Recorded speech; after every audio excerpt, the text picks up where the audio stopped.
Hi, welcome to our channel where we share the most intriguing stories.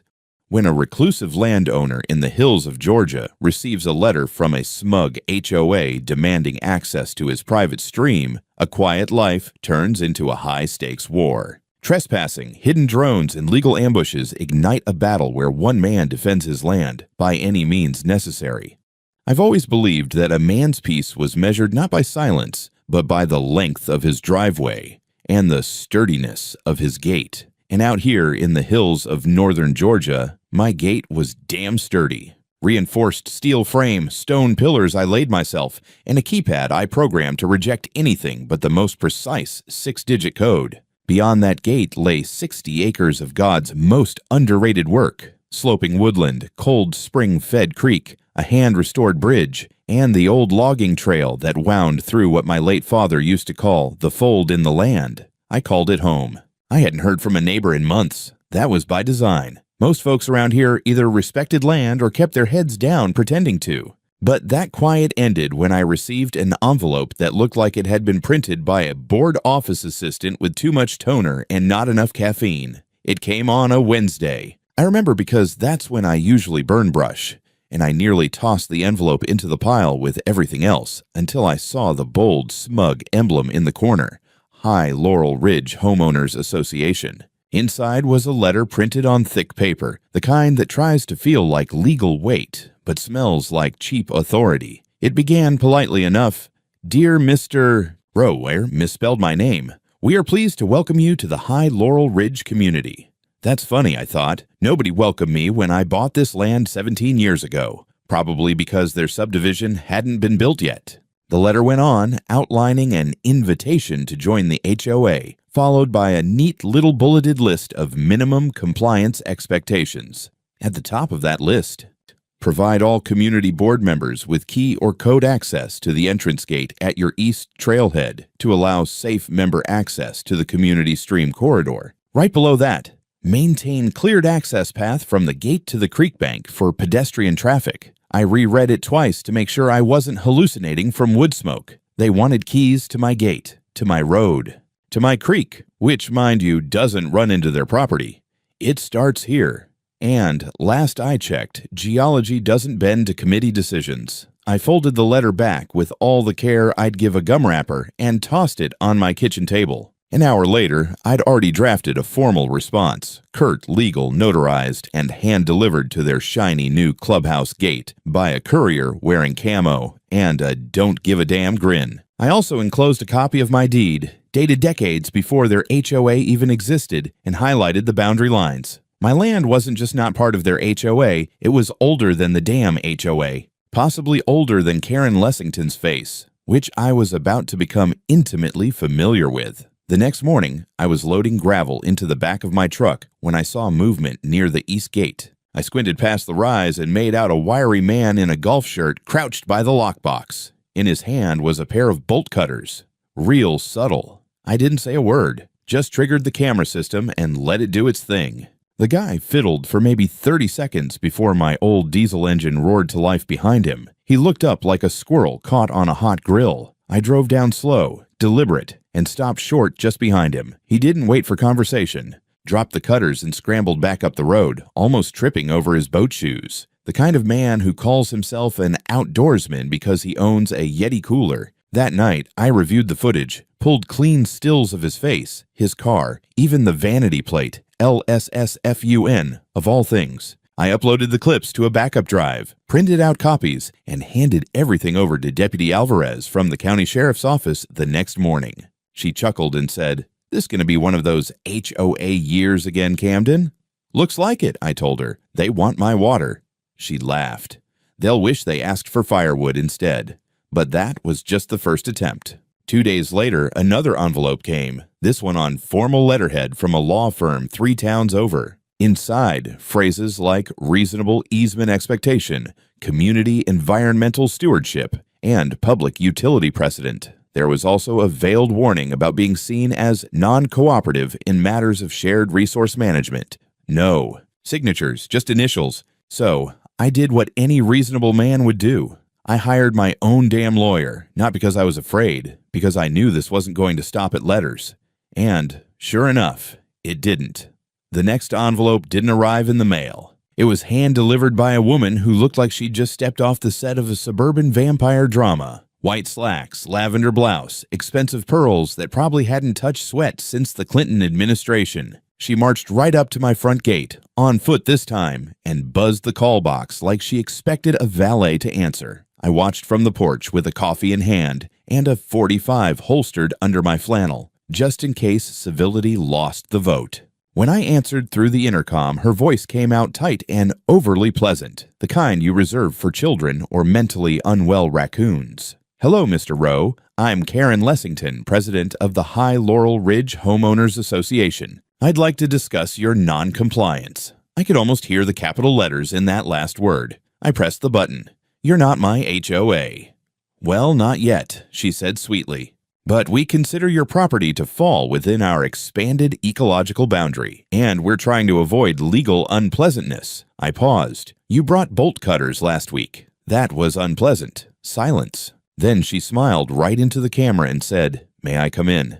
"No, ma'am, but you may leave." She didn't. Not for another 15 minutes. Just stood there, staring at the keypad like she could will it open. Eventually, she left a manila folder at the base of the gate and walked back up the trail toward the HOA compound, muttering into her phone the whole way. The folder contained a formal community integration package. It had bylaws, dues schedules, landscaping regulations, even color swatches for acceptable fencing. There was a line highlighted in yellow that read, "All access easements must remain available to HOA personnel and approved guests between sunrise and sundown." Nice try. I tossed it onto the growing pile of HOA paper and moved on with my week.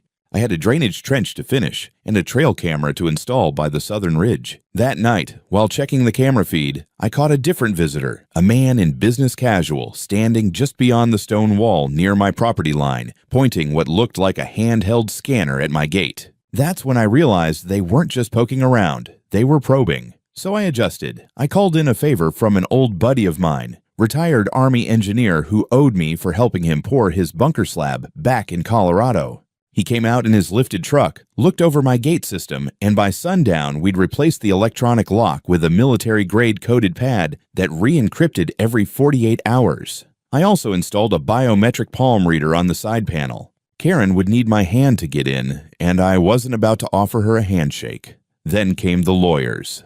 A second letter, this one on letterhead from an Atlanta firm, threatened to escalate the matter with the County Environmental Board. The claim?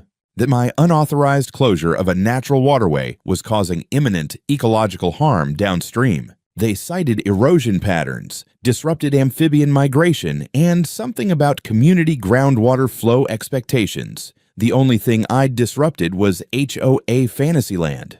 So I went on offense. I scheduled an independent ecological survey with one of the top hydrologists from the state university, a wiry guy with field boots and a PhD who took one look at the stream and said, "Hell, this is pristine." He spent 2 days on site, tested flow rates, cross-referenced watershed maps, and confirmed what I already knew. The creek not only flowed, naturally, it originated entirely within my property line. Clean, cold, undisturbed, not a dam or blockage in sight. He even noted that I'd improved erosion conditions with my retaining stones and native vegetation, said the state should thank me. I paid him, shook his hand, and requested a formal report within the week. I didn't wait. Armed with his preliminary findings, I called the bluff. I filed a public counter-complaint with the county board against the HOA. I cited harassment, attempted unlawful entry, and filed a property protection notice under the Private Land Stewardship Act. I included stills from my cameras, a log of every uninvited visit, and a written declaration from Deputy Alvarez confirming the attempted bolt cutter incident. A week later, the county notified me that a hearing had been scheduled. HOA would need to prove their claims before any ruling on access or community impact. The best part? Karen's face when she received the same notice taped to her HOA clubhouse door by the county clerk. She looked like someone had just told her Starbucks was banning soy milk. The hearing was scheduled for a Thursday morning in the old county administration building, the one that smelled like damp folders and recalled more mildew than justice. I arrived in boots and denim, clean-shaven, with a binder under one arm and a USB stick in my breast pocket containing 2 weeks' worth of camera footage, geotagged maps, and hydrology reports. I was ready to fight, not with fists, but with facts sharpened to a fine point. The conference room was already full. HOA had brought an entourage, Karen herself, dressed like she was on her way to a wine tasting. Her attorney, a pale, twitchy man in a cheap suit who looked allergic to sunlight, and 2 smug board members, one with a Bluetooth in his ear, the other carrying a laptop and a reusable water bottle that said, "Protect our stream." Irony was clearly not invited. The county's environmental board consisted of 5 locals, each sitting behind a long wooden table with legal pads and glasses of lukewarm water. They looked like people who had seen it all and were ready to see some more. At the head sat Chairwoman Mary Tisdale, who had the face of someone who didn't take kindly to theatrics and who'd known my father back when he taught high school shop class. "Let's proceed," she said dryly. Karen's lawyer stood first. He launched into a well-rehearsed monologue about community ecosystems and the responsibility of upstream landowners to ensure access and natural flow. He presented a printed map with a red dotted line showing the creek, exaggerated to suggest it, somehow twisted its way through HOA property. His claim that denying access to the stream entrance on my land was actively harming the community's environmental equilibrium. He used phrases like constructive obstruction and water equity. I waited until he finished, then stood, placed my binder on the table, and began with 2 words. "That map's a lie." Gasps are rare in county hearings, but I got a few.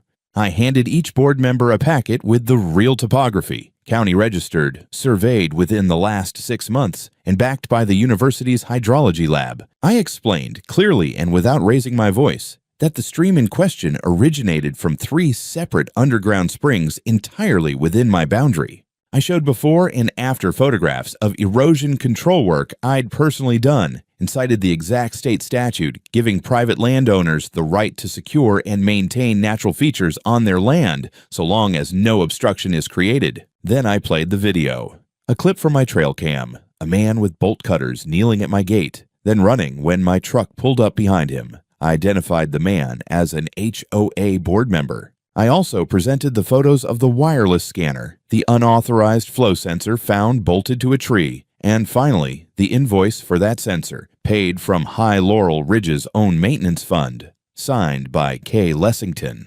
Karen's face twitched like someone had thrown cold water on a circuit board. When I was done, Chairwoman Tisdale looked at Karen and said flatly, "Do you deny authorizing this equipment?" Karen sat stiffly. It was an ecological initiative, not a trespass. "That initiative occurred entirely on private land without permission," I added. "That's a crime in this county." Their lawyer tried to recover. "Even so, the question remains of shared resource usage."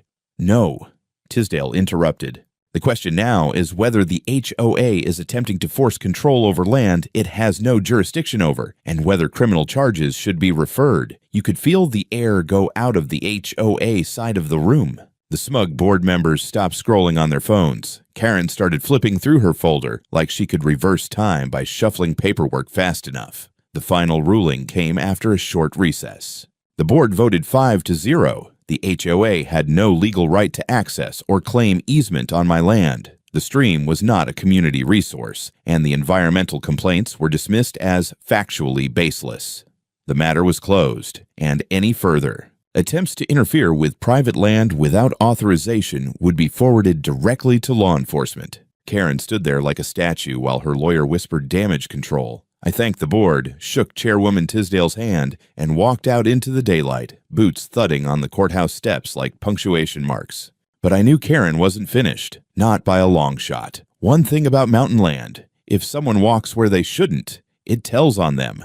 Grass bends, stones shift, branches don't forget. That's how I knew someone had been on my property again just 3 days after the hearing. I spotted a fresh scuff in the gravel path behind the old tractor shed. It was small, boot-shaped, and had that unmistakable, "I was trying to be sneaky but stepped wrong" tilt. I didn't say anything. I just checked the time, snapped a photo, and started reviewing the motion logs from my trail cameras. At 2:41 a.m., one of my southern perimeter cams picked up movement. Two figures, flashlights, one carrying a tool bag. They moved along the fence line, paused near the north tree line, and then disappeared out of frame. I checked the drone footage from that same morning. Sure enough, a small rectangular object was now mounted near the east side of the gatepost. It hadn't been there before. I hiked out to the spot that afternoon. There, bolted to the back side of my stone gate column, almost invisibly tucked between ivy and mortar, was a small, matte black Bluetooth beacon the size of a thumb drive. Industrial grade, battery powered, designed to sniff and spoof local signal frequencies. I removed it with a screwdriver, carefully bagged it, and called Deputy Alvarez. She showed up with a technician from the county IT division and a crime scene kit. The beacon had a signature ID burned into the firmware, which matched one of the e-lock access testers sold exclusively to HOA management groups through a supplier in Charlotte. A supplier who, by the way, just happened to appear in the same invoice registry as the HOA's previous flow sensor. While they worked, I took a walk along the creek, more out of instinct than anything else, and that's when I spotted the second device. Half buried near the bridge, nestled under a mossy rock, was a flow meter with a wireless transmitter, likely left behind from the last ecological initiative Karen had pretended not to authorize. Except this time it was wired into a solar-powered relay box, hidden under what looked like a birdhouse. They hadn't just trespassed again. They were actively collecting real-time data from my land, sending it somewhere. Alvarez's jaw clenched when she saw it. "This goes beyond a nuisance complaint," she said. "This is covert surveillance. We bagged it, labeled everything, and I sent a copy of the findings to my lawyer the same night." He nearly spit out his drink. "Camden," he said, "this is a federal privacy issue now. You want me to go scorched earth?" "Not yet," I told him. "Let them dig a little deeper. It'll look better in court when the whole damn tunnel collapses." The next day, I flew the drone along the ridge trail that separates my land from the HOA's northern greenbelt. About 100 feet beyond my fence line, I spotted deep ruts, the kind left by golf carts trying to navigate rough, wet terrain. One set peeled off the trail and curved up toward my eastern boundary. I hiked out and confirmed it in person. Tire marks, snapped underbrush, and even a dropped pen with High Laurel Ridge HOA printed on the barrel. They were getting careless. Or cocky. By nightfall, I'd reinforced my fences with motion lights and added 2 more high-res night vision cameras, one overlooking the bridge, the other aimed at the exact spot they'd slipped through. The place was starting to look less like a homestead and more like a low-budget NSA field office, but I didn't care. This land had been in my family for nearly a century, and if Karen thought she could turn it into a community stream trail with the help of spy gear and golf carts, she was about to learn just how deep those roots ran. Still, I knew a storm was coming. They wouldn't crawl through brush and wire themselves into my property just to give up. No, this wasn't the end. This was them laying the groundwork, and I was already digging the countermeasures. The envelope was thick, heavy, and hand-delivered by a man who looked like he didn't want to be there. He didn't say a word, just handed me the paperwork, nodded once, and turned back to his SUV, tires crunching over gravel like it was eggshells. Inside were 3 documents stapled together and tagged with colored tabs like some kind of legal buffet. At the top, petition for judicial review and relief, High Laurel Ridge Homeowners Association versus Camden Row. I read the headers out loud just to feel the absurdity vibrate in my throat. Count 1, petition to mandate access easement to critical ecological resource, the stream. Count 2, motion to compel inclusion of Camden Row's property into High Laurel Ridge HOA jurisdiction based on natural adjacency and watershed overlap. Count 3, demand for emergency access to Camden Row's private gate and bridge for the purposes of evacuation safety and disaster mitigation. They were trying to force me into the HOA, take my land's water, and seize control of my entrance. All in one blow. Karen wasn't poking anymore. She'd launched a full siege. I drove straight to my lawyer's office in town, parked sideways in his lot, and dropped the packet on his desk like a dead animal. He whistled when he saw the triple filing. "Well, damn, she really threw the HOA handbook at you, didn't she? She wants the stream, the gate, and the deed, in that order." He opened a drawer and pulled out a legal pad. "Then let's give her what she didn't ask for. Counteraction." We got to work. First, I provided everything I had: surveillance footage, timestamps, GPS coordinates, equipment serial numbers, invoices, and expert reports. He compiled it into a neat dossier thicker than a church hymnal and began crafting our response.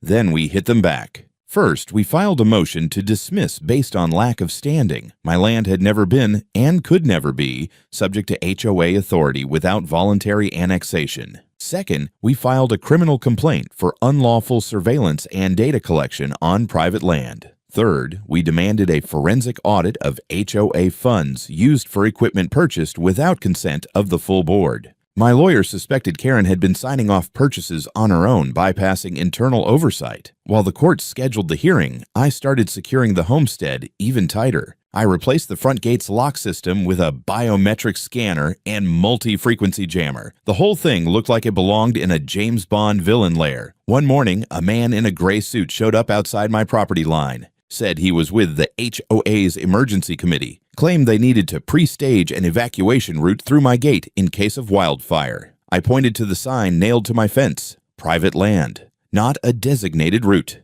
Trespassers will be documented. Sir, he said carefully, you're creating a liability issue for the community. No, I said, you're creating a lawsuit for yourself. He backed off, got in his Prius, and drove away. That afternoon, I went over my camera logs again. The night before, someone had walked along the Northern Ridge Trail. No obvious break-in attempt, but they paused at the fence line for nearly 20 minutes, just standing there, watching, like they were waiting for something or someone. I didn't like that, so I installed another drone nest, this one equipped with a high-range directional mic. From now on, I'd not only see them, I'd hear them. Back in town, my lawyer was having a field day. He'd already located a breach in the HOA's filings. They had no legal pathway to annex outside properties without a unanimous board vote and landowner consent, both of which they'd conveniently skipped. We filed for a full discovery process. The court approved it, and within 72 hours, we had access to HOA internal emails, board minutes, and, most damning of all, a communications thread between Karen and the HOA attorney where she openly admitted she considered Camden's land an eventual community access route, whether he agreed or not. Her words, her name, her timestamp. The real kicker? One of the emails included a PDF mock-up of a proposed trailhead sign labeled High Laurel Ridge Nature Access, with my coordinates printed right on it. They had already started branding my land before the first legal hearing even began. They didn't want cooperation. They wanted conquest. But they just handed me the evidence I needed to burn them to the ground. By the time the court date was set, I'd become less of a landowner and more of a Cold War-era bunker operator. My property was wired tighter than Fort Knox. Cameras, drones, sensors, and a backup server buried in a storm shelter just in case someone got smart with a magnet.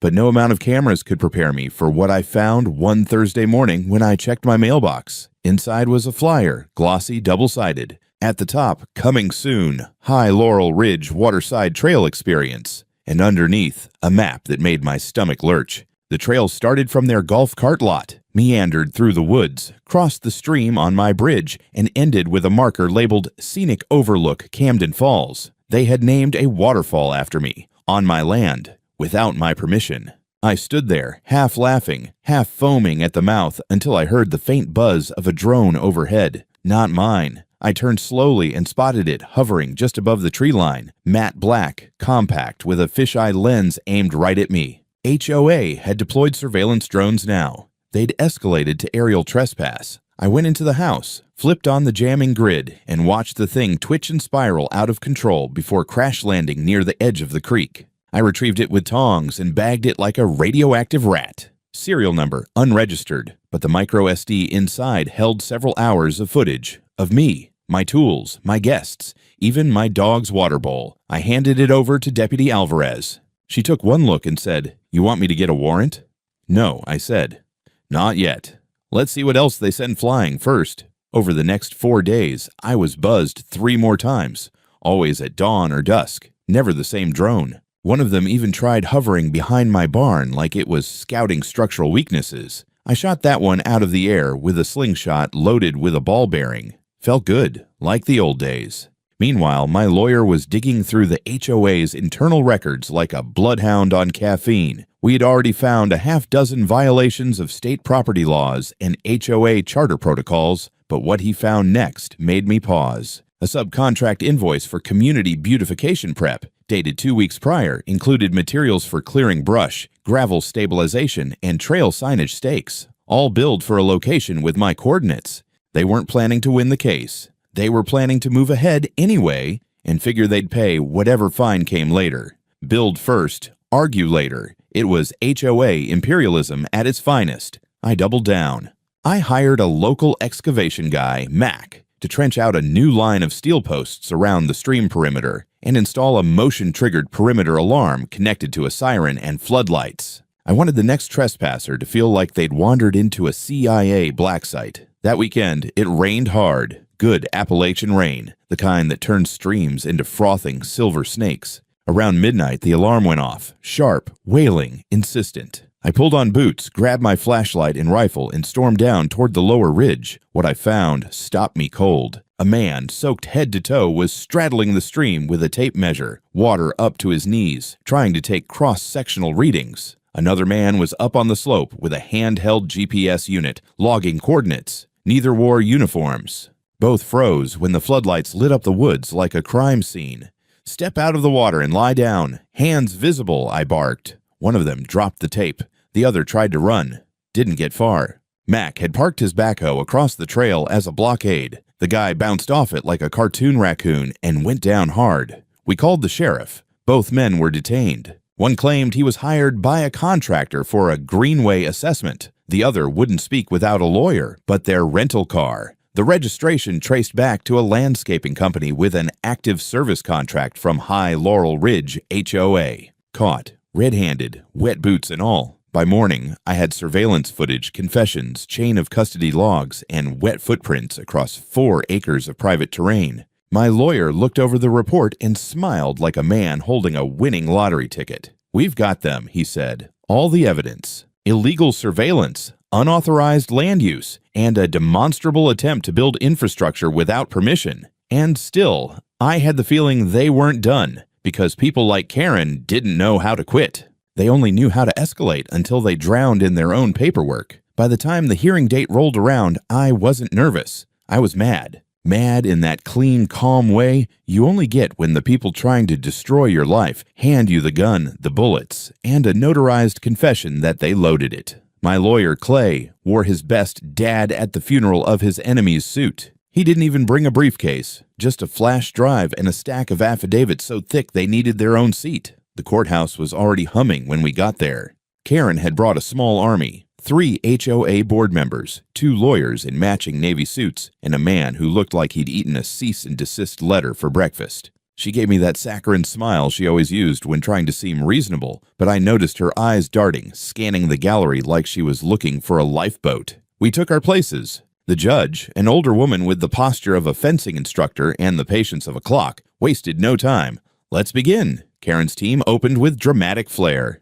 Her lead attorney argued that access to the stream was essential to the community's health, recreation, and environmental stewardship.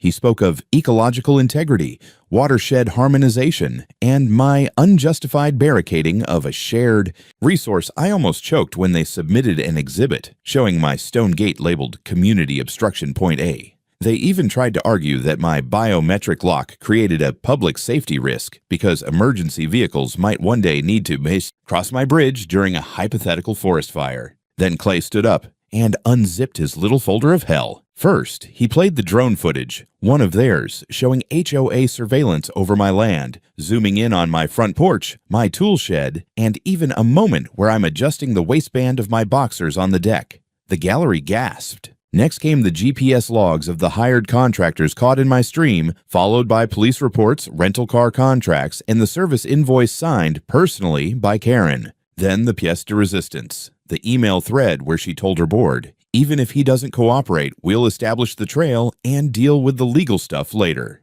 Clay read that one slowly, letting it marinate in the silence. The judge was still silent, but her brow arched so hard I thought it might break orbit. Karen tried to interrupt, claimed the email was taken out of context. The judge shut her down instantly. Then came our countersuit presentation. Clay laid out violation of state and federal privacy laws, trespassing with surveillance equipment, unlawful data collection, attempted forced annexation, intent to build infrastructure on private property without permit, defamation via printed materials and mailers. We submitted the HOA's trail map with my land mislabeled. We submitted receipts for the Bluetooth beacon, water sensor, and their installation timestamps. We included expert witness testimony from an IT forensics analyst confirming the signal spoofing attempt on my gate. Karen's team looked like they were melting. Then the judge finally spoke. This is not merely a dispute over property boundaries or membership. What I see here is a sustained, coordinated campaign to undermine and forcibly absorb a private citizen's land with blatant disregard for legal boundaries, consent, or basic decency. She turned to Karen directly. You will not speak unless asked, and you are in very real danger of criminal charges. And just like that, the room changed. You could feel it, like when the wind shifts before a lightning strike. The judge ordered a full injunction against HOA activity concerning my land, a freeze on their trail project, and immediate forensic audit of all HOA expenses for the past 2 fiscal years. Karen tried to stand up and object. The judge told her to sit down or be held in contempt. I didn't smile, but Clay did. Like he'd just watched a magician get caught palming the ace and get slapped in front of a sold-out crowd. Outside the courthouse, local news crews were already gathering. Apparently, someone had tipped them off that this was more than a zoning dispute. Karen ducked her head and tried to rush past.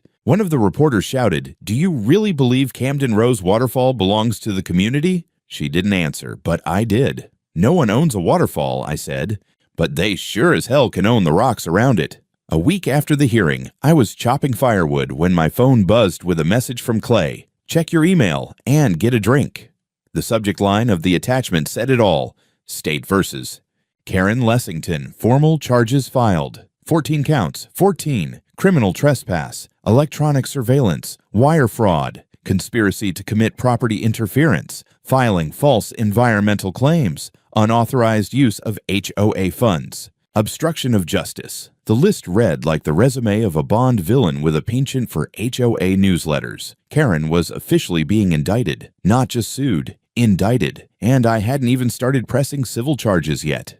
I poured myself 2 fingers of whiskey and sat on the porch, watching the fog roll over the ridge like a slow-moving wave of cosmic justice. That afternoon, code enforcement officials showed up at High Laurel Ridge. Not just 1 or 2, 4 county trucks and a state investigator. They sealed the so-called trailhead with crime scene tape, pulled permits from the clubhouse, and started collecting invoices. One of the workers told Mac, who told me, that they'd already found $92,000 in unaccounted ecological improvement spending, which just happened to line up with the drone surveillance, the fake beautification invoices, and the illegal trail prep. Karen's face hit the local news that night, mugshot and all.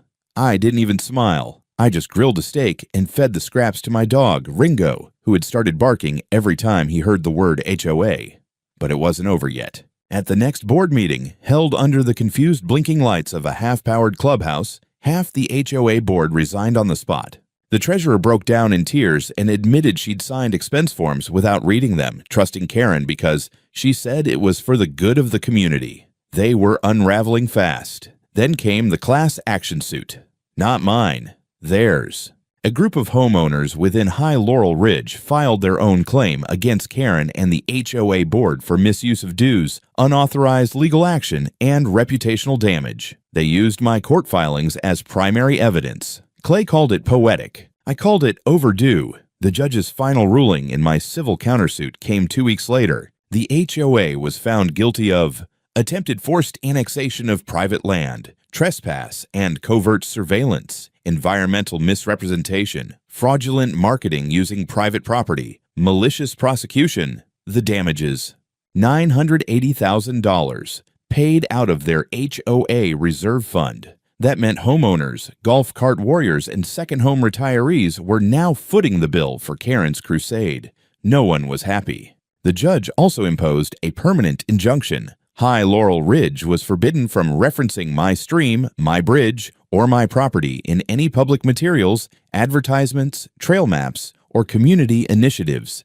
And Karen, she took a plea deal. 14 months in county jail, reduced from a longer sentence in exchange for a full confession and permanent ban from any HOA leadership position anywhere in the state of Georgia. She was led out of the courthouse in handcuffs, ranting about restoring ecological equity and the divine rights of shared water. I watched her from the steps. She turned to me, eyes wide with that twitchy desperation people get when their grip on control finally shatters.